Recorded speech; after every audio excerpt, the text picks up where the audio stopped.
Continúo con la parte número 10 sobre el estudio sobre la Cena del Señor. Ahora vamos a comenzar a ver sobre el día de la celebración. Esta parte la vamos a ver al menos en 3 o 4 partes. Es un poco extensa, pero lo extenso nos hace ver lo aclarativo que es cuando se celebraba y cuando se debe celebrar, o sea, el día de la celebración. Y está basado en Hechos capítulo 20, los versículos 6 y 7. Desde los primeros días de la iglesia, el día regular para que los cristianos celebraran la Cena del Señor fue el domingo, también conocido como el primer día de la semana. Ahí en Hechos capítulo 20 y el versículo 7 deja clara esta situación. Dice que el primer día de la semana, reunidos los discípulos para partir el pan. Entonces, vemos que seguramente al decir partir el pan en Hechos 27, se quiere dar a entender nada más que la Cena del Señor. Entonces, el primer día de la semana no era el día de reposo, sino el día después del día de reposo, como se desprende de las declaraciones en los evangelios. Por ejemplo, si vamos a Mateo capítulo 28 y el versículo 1, dice, pasado el día de reposo. Es como cuando a usted le dicen, pasado el día martes, ¿cuál es el día que sigue? Es el miércoles. Pasado el día viernes, ¿cuál es el día que sigue? Es el sábado. Entonces, pasado el día de reposo es el día domingo, o sea, el primer día de la semana. Entonces, ni la Biblia ni los documentos históricos afirman que los cristianos observaran la Cena del Señor en el día de reposo. No hay ninguna evidencia al respecto. Esto es una invención degenerativa de los hombres en cuanto a celebrar la Cena del Señor el día de reposo. Por el contrario, los primeros registros declaran que el domingo era el día en que los cristianos se reunían para la Cena del Señor. Bueno, una vez vemos esta condición aclarativa, vamos a ver ahora, para poder entrar en lo que voy a dejar plasmado claramente a la luz de la palabra de Dios, tenemos que ver la celebración del día de reposo. Al día de reposo no se le asociaba, hermanos, con la muerte y resurrección de Jesús. Nunca, nunca se le asoció con la muerte y resurrección de Jesús, sino que fue el día entre dos eventos. ¿Por qué digo esto? Los judíos guardaban el día de reposo en memoria de cuando Dios liberó a Israel de la esclavitud egipcia. Otra vez tenemos que recordarlo ahí en Deuteronomio capítulo 5 y el versículo 15. Acuérdate que fuiste siervo en tierra de Egipto, y que Jehová tu Dios te sacó de allá con mano fuerte y brazo extendido. Acuérdate, le dice. Por lo cual Jehová tu Dios te ha mandado que guardes el día de reposo. Un mandamiento y una ordenanza específica para el pueblo judío y nadie más que para ellos. Después de que salieron de Egipto y no antes, esto es bien claro, Dios les dio a conocer las leyes del día de reposo en el monte Sinaí, no fue antes. sino hasta que habían salido de Egipto. Nehemías relató este importante evento en la historia de Israel. Vamos a consultar Nehemías en el capítulo 9, los versos 13 y 14. Y sobre el monte de Sinaí descendiste, y hablaste con ellos desde el cielo, y les diste juicios rectos, leyes verdaderas, y estatutos y mandamientos buenos, y les ordenaste el día de reposo santo para ti, y por mano de Moisés tu siervo les prescribiste mandamientos, estatutos y la ley. Entonces, varias verdades son evidentes en el pasaje anterior, o sea, en el pasaje de Nehemías 9, 13 y 14, acerca del día de reposo. Primeramente vemos, fue dado a conocer por Moisés como un mandamiento ¿para quién? Para Israel. Fue un mandamiento dado a conocer por Moisés para Israel, no para gentiles, no para salvadoreños, no para centroamericanos, no para europeos, no para asiáticos, no para africanos. Fue dado para Israel específicamente, o sea, los descendientes de Abraham en el monte de Sinaí. Leamos otra vez aquí mismo en Nehemías capítulo 9 y leamos ahora los versos 7 y 8. Tú eres, oh Jehová, el Dios que escogiste a Abraham y lo sacaste de Ur de los Caldeos y le pusiste el nombre de Abraham y hallaste fiel su corazón delante de ti e hiciste pacto con él para darle la tierra del cananeo, del eteo, del amorreo, del fereceo, del jebuseo y del gergeseo para darla a su descendencia y cumpliste tu palabra porque eres justo. Veamos los versos 13 y 14. Y sobre el monte de Sinaí descendiste y hablaste con ellos desde el cielo y les diste juicios rectos, leyes verdaderas y estatutos y mandamientos buenos, y les ordenaste el día de reposo santo para ti, y por mano de Moisés tu siervo les prescribiste mandamientos, estatutos y la ley. Entonces, hermanos, Dios dijo por medio de Moisés, lo que hace unos momentos leíamos, acuérdate que fuiste siervo en tierra de Egipto y que Jehová tu Dios te sacó de allá con mano fuerte y brazo extendido, por lo cual Jehová tu Dios te ha mandado que guardes el día de reposo. Entonces, Dios no adoró, que quede claro esto, hermanos. Dios no adoró en el día de reposo ni requirió que lo hiciera Israel. Él escogió el séptimo día para que Israel, hago énfasis, para que Israel reposara, porque Él reposó ese día. Esto está claramente plasmado en Éxodo capítulo 20 y el versículo 11.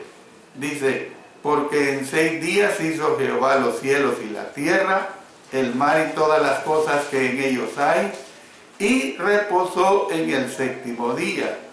Por tanto, Jehová bendijo el día de reposo y lo santificó. Entonces, ¿qué vemos?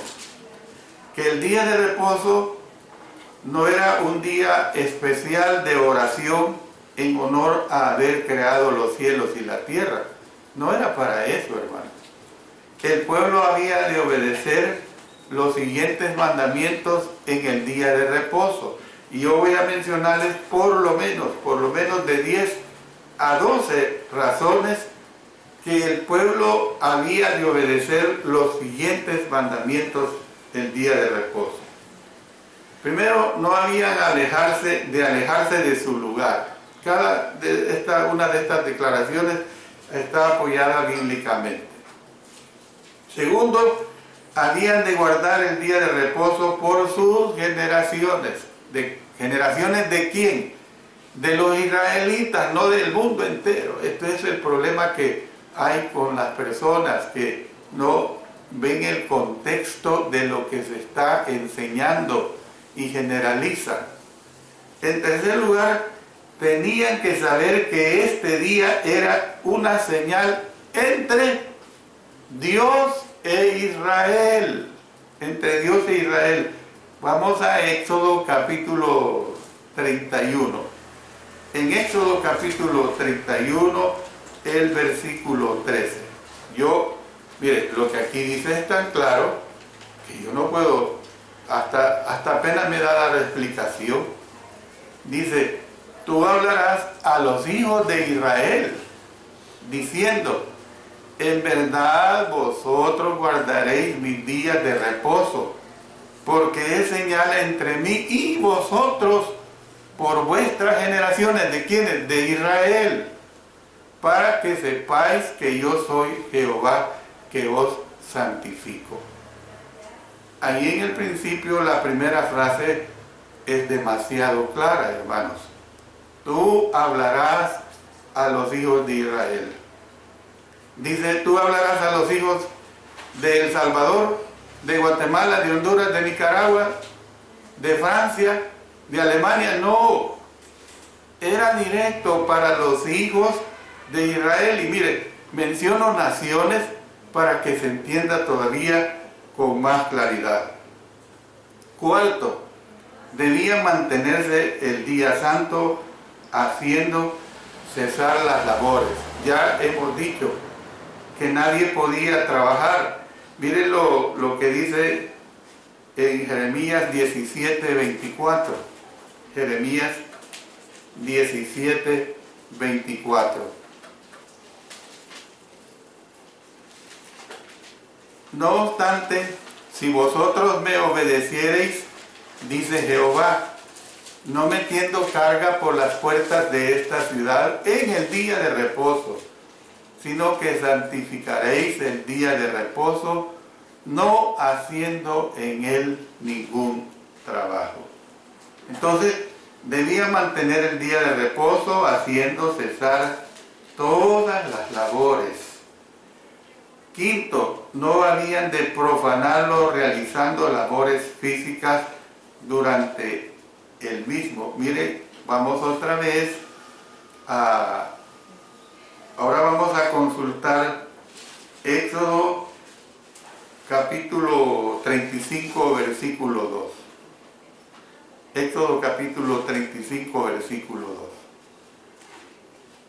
6 días se trabajará, mas el día séptimo os será santo, día de reposo para Jehová. Y noten lo que dice a continuación. Cualquiera que en él hiciere trabajo alguno, ¿lo voy a meter a la cárcel? ¿Le voy a dar 30 latigazos? No, morirá, dice. Esa era la ley para el pueblo de Israel. Si alguien era pillado que estaba trabajando, y yo no dudo que lo hubo, le tocaba la muerte, hermano. Le tocaba la muerte, le gustara o no le gustara. Y nadie podía apelar por él, nadie podía velar por él para que no se le aplicara, porque era mandamiento de Dios, era ordenanza de Dios. Luego, habían de darle muerte al que trabajara el día de reposo. Esto es lo que estaba diciendo. Tenían que aceptar el día de reposo como un pacto perpetuo entre Dios e Israel. Miren lo que dice aquí en Éxodo 31. Y ahora veamos el verso 16. Guardarán pues el día de reposo los hijos de Israel, celebrándolo por sus generaciones, por pacto perpetuo. Miren, otra vez. Qué clara es la Escritura, hermanos. Muy clara. Guardarán pues el día de reposo los hijos de Israel. ¿Soy yo israelita? No tengo ni pizca de israelita, hermano. Nada. Nada que ver con Israel como etnia, como raza. Entonces, luego, había de ser respetado como un día de descanso total. Aquí en Éxodo capítulo 35 y el verso 2, miren lo que dice: 6 días se trabajará, más del día séptimo os será santo, día de reposo para Jehová. Cualquiera que en él hiciere trabajo, alguno morirá. Imagínense que no podían ni siquiera encender fuego. Ahí lo dice en el versículo 3. No encenderéis fuego en ninguna de vuestras moradas en el día de reposo. O sea, era un descanso total. ¿Eran vistos como haraganes? No. Era un mandamiento de Dios. Era una situación que debían de cumplirla al pie de la letra. Otra cosa más, el sumo sacerdote había de colocar 12 tortas de harina en 2 filas sobre la mesa de oro del santuario. Vamos a Levítico capítulo 24 y los versos 5 hasta el 8 vamos a leer. Y tomará flor de harina. Noten cómo es que le da énfasis, flor de harina. Y cocerás de ella 12 tortas, cada torta será de 2 décimas de efa. Y las pondrás en 2 hileras, 6 en cada hilera sobre la mesa limpia delante de Jehová. Pondrás también sobre cada hilera incienso puro, y será para el pan como perfume, ofrenda encendida a Jehová. Cada día de reposo lo pondrá continuamente en orden delante de Jehová, en nombre de los hijos de Israel, como pacto perpetuo. Los sacerdotes pues habían de hacer ofrendas de flor de harina y de libación y sacrificar 2 corderos. El pueblo había de recordar que Dios los había liberado de la esclavitud egipcia. Esto es bien claro, hermanos. Y luego, por último, las puertas de la ciudad tenían que estar cerradas de manera que no pudiera realizarse ningún comercio. Para esto, miren, hay una cita muy importante en Nehemías, en el capítulo 13, en los versos 19 hasta el 21. Sucedió pues que cuando iba oscureciendo a las puertas de Jerusalén antes del día de reposo, dije que se cerrasen las puertas y ordené que no las abriesen hasta después del día de reposo. Y puse a las puertas algunos de mis criados para que en día de reposo no introdujeran carga. Y se quedaron fuera de Jerusalén 1 y 2 veces los negociantes y los que vendían toda especie de mercancía. Y les amonesté y les dije: ¿por qué os quedáis vosotros delante del muro?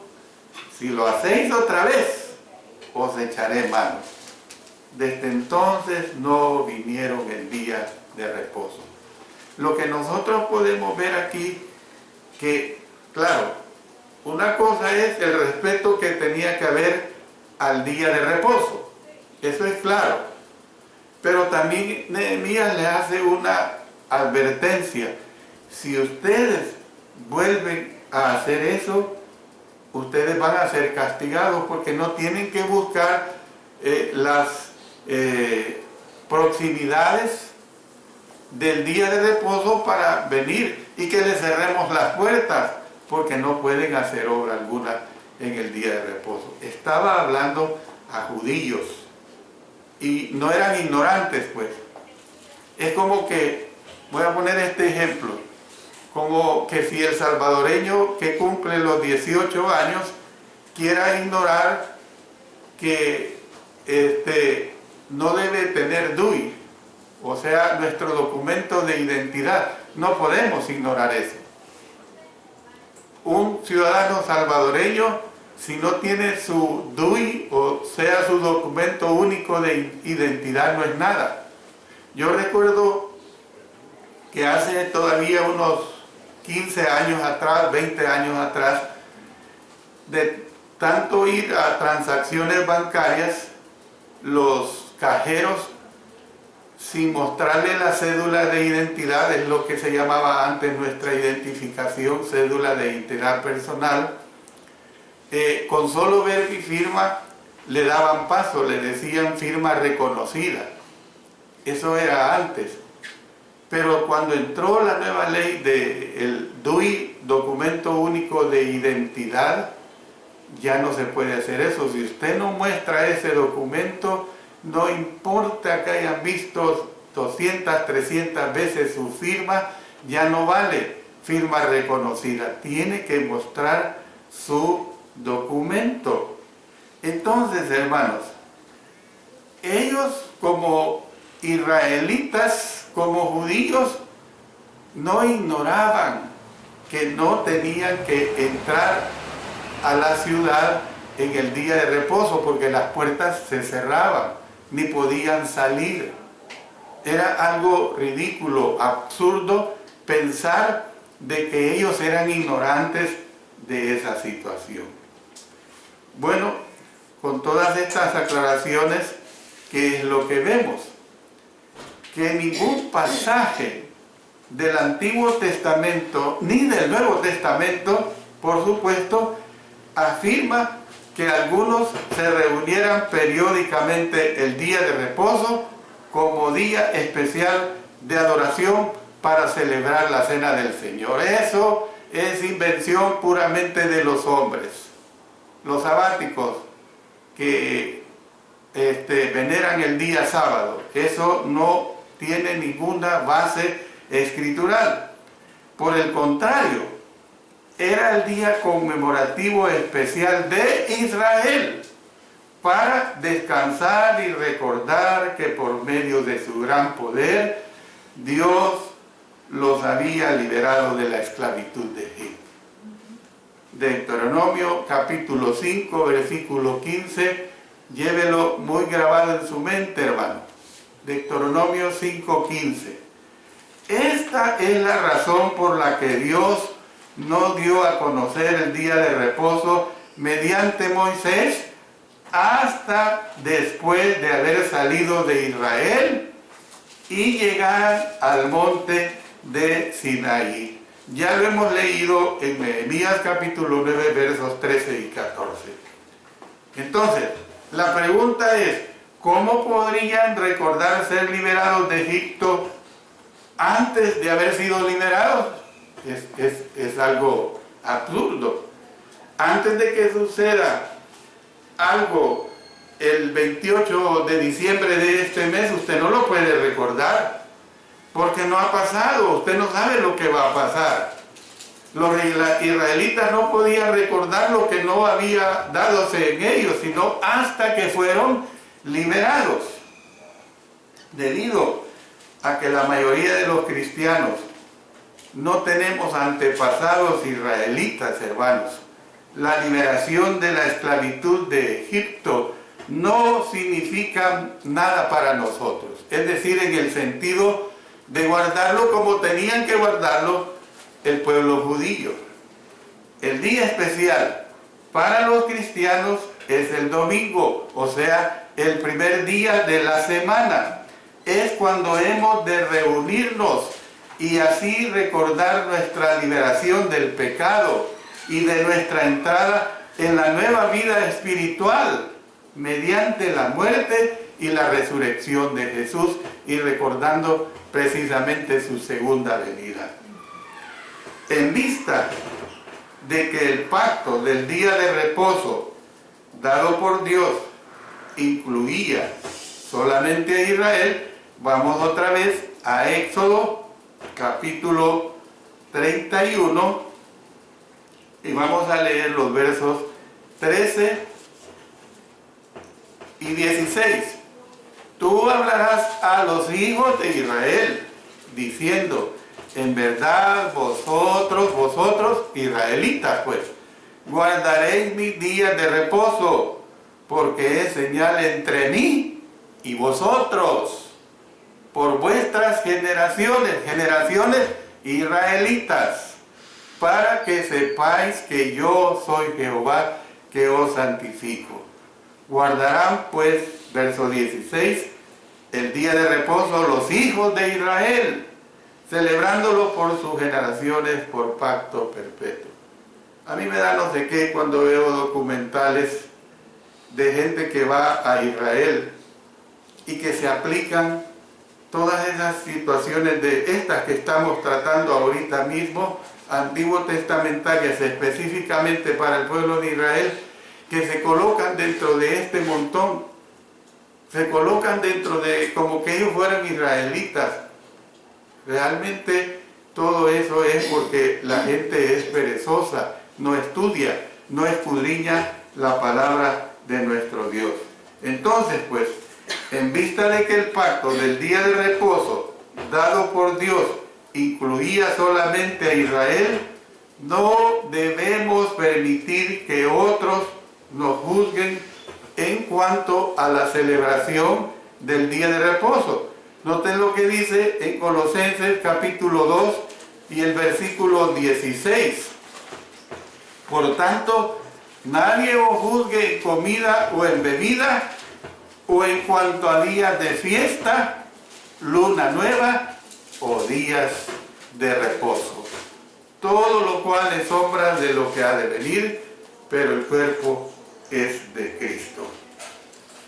Después de considerar los escritos históricos, podemos tener la siguiente conclusión, hermanos, que la evidencia para el día de adoración de los primeros cristianos es clara e inequívoca. No celebraron el séptimo día, el día de reposo, como los judíos, sino que se reunían el primer día de la semana, el día de la resurrección del Señor Jesucristo. Todo lo anterior, hermanos, es una observación válida cuando se considera la información histórica desde los primeros días del cristianismo hasta el siglo III y tal vez tiempo después, lo vamos a ver después en este capítulo que estamos viendo, la Cena del Señor se celebraba solamente el domingo y no cualquier día ni todos los días de la semana. Y vamos a ver, como vuelvo a aclarar, evidencias históricas externas que muestran esta situación. Voy a parar acá. Les animo, hermanos, amigos interesados en escudriñar la palabra de Dios, que nos sintonicen el próximo día del Señor para seguir escuchando aclaraciones totalmente apegadas a la palabra de Dios. No de invención personal, no de invención humana, sino lo que la Sagrada Escritura nos dice. Nuevamente digo, toda persona que aún no está dentro del reino de Cristo, dentro de la iglesia de Cristo, para poder gozarse de esta celebración de la Cena del Señor, tiene que ser miembro de la iglesia que Cristo compró con su propia sangre. ¿Cómo se hace miembro? Pues creyendo en Cristo, es evidente. Nadie se va a hacer miembro si no cree en Cristo. Luego, una vez cree en Cristo, cree en sus mandamientos, cree en sus enseñanzas, usted se arrepiente de sus pecados. Una vez usted se arrepiente, o sea, usted deja de la práctica de sus pecados. Usted es bautizado, confiesa a Cristo como el Hijo de Dios y de inmediato es bautizado para el perdón de sus pecados y es añadido a la iglesia de Cristo que Él compró con su propia sangre. Esta es la invitación para toda persona que quiere gozarse de este memorial tan hermoso como lo es la cena de nuestro Señor. Dios bendiga su bendita palabra. Amén.